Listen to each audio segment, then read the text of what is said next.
Sweeping aerial shot over vast red brick ruins, then slow push-in.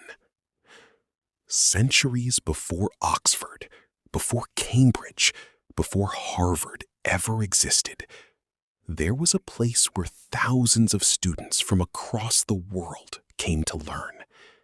It had towering libraries, world-famous teachers, and knowledge so vast it took a fortune just to protect it. And then, in a matter of days, it was destroyed. And according to legend, its great library burned for 3 whole months.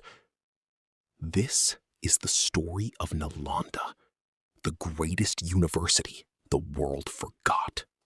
Slow zoom over a map of ancient India, a glowing marker appearing in the east, in modern-day Bihar. In the eastern part of India, in what is now the state of Bihar, lie the ruins of something extraordinary. Today, it's quiet, just rows of ancient brick walls and crumbling staircases. But 1,500 years ago, this was one of the most important places on Earth, a center of learning so advanced that scholars crossed oceans and mountains just to study here. To understand what was lost, we first have to understand what Nalanda actually was. AI reconstruction of a grand ancient complex rising from the landscape. Courtyards, towers, monks walking. Nalanda was founded around the 5th century CE, during the golden age of the Gupta Empire. But it wasn't just a school. It was what's called a Mahavihara, a giant monastery and university combined. Wide shot of red brick monastery buildings, rows of small study cells. Over the centuries, it grew into a massive campus.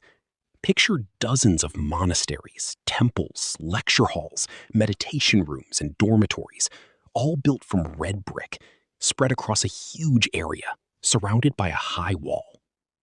Students and monks of different appearances walking together, studying, debating. And the people who came here weren't just locals. Students traveled to Nalanda from China, Tibet, Korea, Japan, Central Asia, Sri Lanka, and Southeast Asia. At its peak, accounts describe thousands of students and hundreds of teachers living and learning here together. A truly international university, over 1,000 years ago. It was, in many ways, the world's first great international university. Close-ups of ancient manuscripts, astronomical diagrams, mathematical symbols, medicinal herbs. So what did they actually study here? Far more than you might expect. Yes, Nalanda was a center for Buddhist philosophy, but students also learned logic, grammar, medicine, astronomy, mathematics, and the philosophies of many different schools of thought, even ones that disagreed with each other. A towering gateway, 2 scholars debating intensely at the entrance. And getting in was not easy. According to historical accounts, there were gatekeepers, senior scholars who would test anyone who wanted to enter by challenging them to a debate. If you couldn't hold your own in a battle of ideas, you weren't getting through the gate. A large lecture hall filled with seated students, a teacher speaking. We even know about life here thanks to travelers who came from far away. A Chinese monk named Xuanzang journeyed all the way from China in the 7th century, studied at Nalanda for years, and wrote detailed accounts of what he saw. The disciplined daily routine, the brilliant teachers, and the sheer scale of the place. A figure writing on a scroll, then a map tracing a long journey from China to India. Without travelers like him, much of what we know about Nalanda might have been lost forever. A towering multi-story building reaching into the sky, shelves upon shelves of manuscripts inside. But the true heart of Nalanda, the thing that made it priceless, was its library. Vast interior, endless rows of palm leaf manuscripts, candlelight.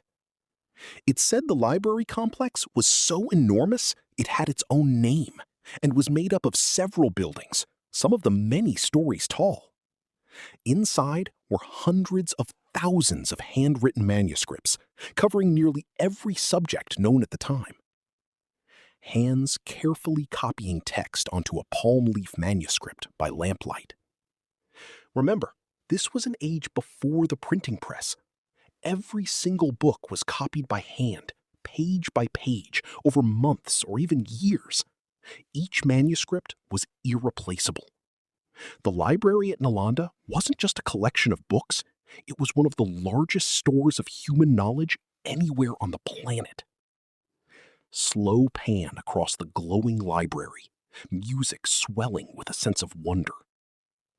Scholars came from across Asia, not just to study here, but to copy these texts and carry that knowledge back to their own lands.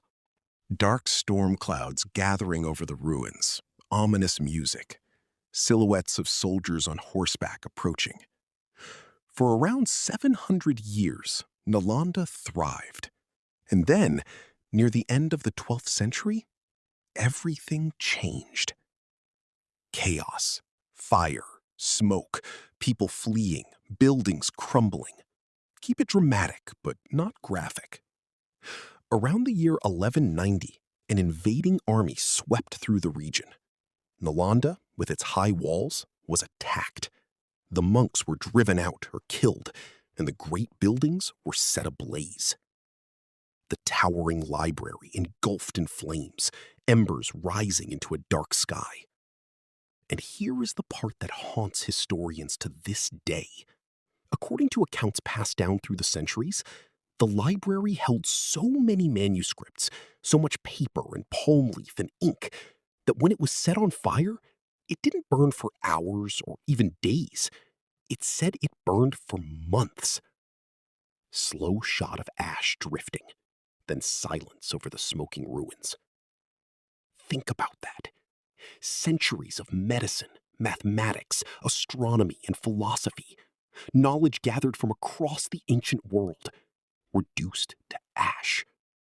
Some historians debate exactly how it happened and how long it burned, but on one thing they agree: an irreplaceable treasure of human knowledge was lost, and we will never fully know what was inside.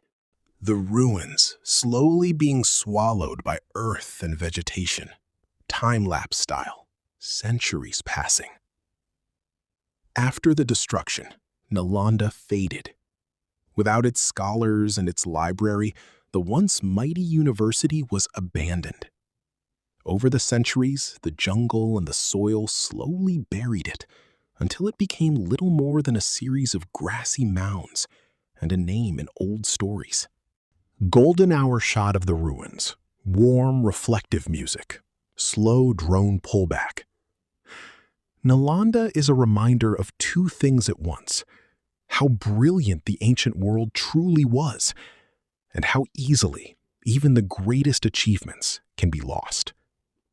We'll never know everything that vanished in those flames, the cures that were never rediscovered, the ideas centuries ahead of their time, the knowledge the world had to slowly learn all over again. Subscribe button animation, channel logo. If this story moved you, let me know in the comments, and tell me which lost wonder of India you want me to uncover next. Subscribe for more, because history is full of secrets we're only just beginning to remember. I'll see you in the next one.